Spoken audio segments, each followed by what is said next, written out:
Assalamualaikum warahmatullahi wabarakatuh. Salam hormat kepada dosen pengampu mata kuliah Ulumul Quran, Bapak Dr. Andas Haji Hanan Effendi MAG. Semoga selalu ada dalam lindungan Allah, amin. Juga kepada teman-teman seperjuangan, semoga selalu ada dalam lindungan Allah, amin. Saya Siti Alawiyah, kelas 2F, jurusan Sastra Inggris, UIN Sunan Gunung Jati Bandung, akan menjelaskan sedikit tentang definisi Al-Quran.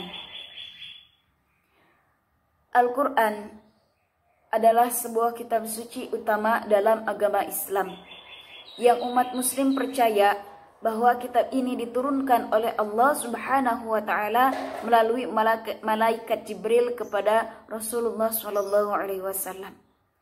Kitab ini terbagi dalam beberapa surah dan setiap surahnya terbagi ke dalam beberapa ayat. Umat muslim percaya bahwa Al-Quran difirmankan langsung oleh Allah Subhanahu wa Ta'ala kepada Nabi Muhammad SAW melalui malaikat Jibril.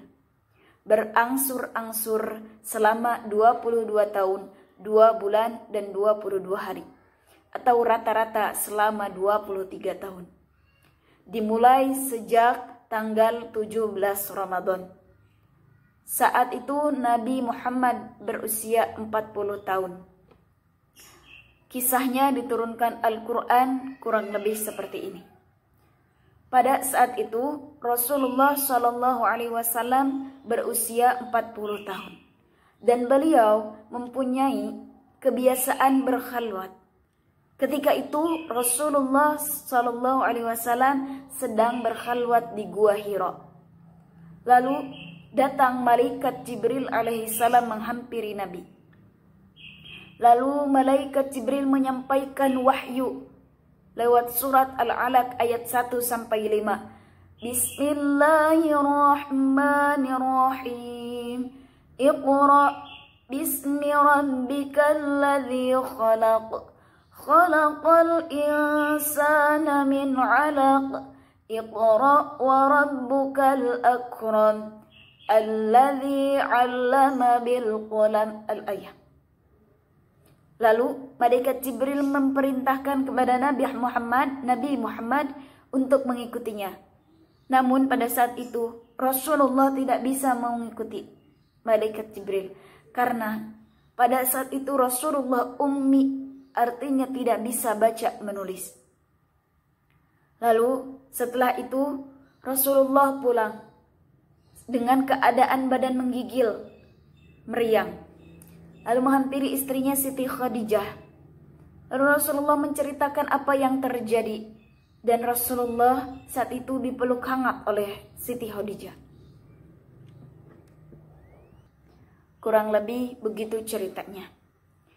Umat muslim menghormati Al-Quran sebagai sebuah mukjizat terbesar Nabi Muhammad SAW sebagai salah satu tanda dari kenabian dan merupakan puncak dari seluruh pesan wahyu yang diturunkan oleh Allah sejak Nabi Adam dan diakhiri oleh Nabi Muhammad SAW. Kata Al-Quran disebutkan sebanyak 70 kali di dalam Al-Quran itu sendiri.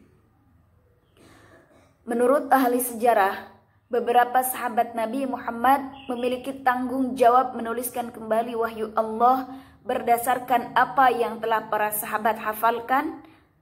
Setelah Nabi Muhammad wafat, para sahabat segera menyusun dan menuliskan kembali hafalan wahyu mereka. Penyusunan kembali Al-Quran ini diprakasai oleh Khalifah Abu Bakar As-Siddiq atas usulan dari Umar bin Khattab dengan persetujuan para sahabat senior. Sebelum Al-Quran dibukukan, di mana Al-Quran dikumpulkan? Al-Quran dituliskan dalam pelepah kayu, pelepah kurma, kulit kayu, dan juga daun-daun, juga banyak dari para hafalan sahabat-sahabat Nabi. Setelah itu lalu dikumpulkan dan dijadikan buku Al-Quran. Al-Quran menjelaskan sendiri bahwa isi dari Al-Quran adalah sebuah petunjuk atau pedoman. Terkadang juga dapat berisi cerita mengenai kisah bersejarah dan menekankan pentingnya Al-Quran. Digunakan dengan hadis untuk menentukan hukum syariah saat melaksanakan sholat contohnya. Al-Quran dibaca hanya dalam bahasa Arab. Seseorang yang menghafal isi Al-Quran disebut Al-Hafidh. Beberapa umat muslim membacakan Al-Quran dengan bernada dan peraturan. Contohnya yang sering kita tahu yaitu tilawatil Quran, dengan bertilawah atau bermurotal. Beberapa umat muslim membacakan Al-Quran dengan bernada yang disebut dengan, ada peraturannya yang disebut dengan tajwid. Saat bulan suci Ramadan, dan alhamdulillah saat ini kita sedang berada dalam bulan Ramadan. Biasanya umat muslim melengkapi hafalan dan membaca Al-Quran mereka setelah melaksanakan sholat tarawih atau setelah melaksanakan sholat fardu. Atau sering kita menyebutnya dengan tadarusan. Semoga teman-teman di rumah sering melaksanakan tadarusan ya. Amin. Definisi Al-Quran menurut etimologi Syekh Muhammad bin Shalih Al-Utsaimin menjelaskan bahwa Al-Quran adalah bentuk kata benda infinitif atau dalam ilmu shorof yaitu masdar dari kata qara'a yaqra'u Qur'anan yang bermakna membaca atau mengumpulkan. Jika Al-Quran berasal dari kata qara'a yang bermakna membaca, maka Al-Quran berarti sesuatu yang dibaca. Sedangkan jika berasal dari qara'a yang bermakna mengumpulkan, maka Al-Quran berarti sesuatu yang mengumpulkan, karena Al-Quran itu berisi kumpulan kisah-kisah dan hukum. Al-Quran menjelaskan bahwa kitab ini adalah sebuah pembeda atau Al-Furqan. Buku Ibnu Alkitab, petunjuk, Al-Huda, kebijaksanaan, hikmah, pengingat, zikir, dan wahyu, tanzil. Sesuatu yang diturunkan menandakan sebuah objek yang diturunkan dari tempat yang lebih tinggi ke tempat yang lebih rendah. Istilah lainnya yaitu Alkitab. Di antaranya hikmah memahami Al-Quran, memang benar bahwa kita diperintahkan untuk membaca Iqra. Namun tentunya Iqra saja tidak akan pernah cukup. Semakin berkembangnya akal manusia dalam memahami ilmu pengetahuan, seharusnya semakin besar pula porsi pendidikan yang harus ia dapatkan. Jika sudah mampu membaca, maka tahapan selanjutnya adalah tilawah atau memahami apa yang diajarkan Al-Quran secara spesifik dan detail. Ada 5 hak Al-Quran yang harus diberikan oleh manusia. Yang pertama, membacanya. Yang kedua, menghafalnya. Yang ketiga, mempelajarinya. Yang keempat, mengamalkannya. Dan yang kelima, serta menyampaikannya. Ini merupakan satu paket dalam metode keilmuan Islam berdasarkan Al-Quran. Lalu, apa sajakah hikmah memahami Al-Quran? Yang pertama, merupakan amalan terbaik. Berdasarkan hadis dari Rasulullah SAW, membaca Al-Quran merupakan amalan terbaik. Kenapa? Karena ketika kita dikubur dan dalam kuburan, yang dapat menerangi kita hanyalah amal Al-Quran. Yang kedua, mendapat derajat yang tinggi di sisi Allah Subhanahu wa Ta'ala. Yang kedua, hikmah memahami Al-Quran, mendapat derajat yang tinggi di sisi Allah Subhanahu wa Ta'ala. Kita mungkin sudah seringkali mengetahui bahwa Allah tidak membedakan makhluknya kecuali dengan ketakwaannya.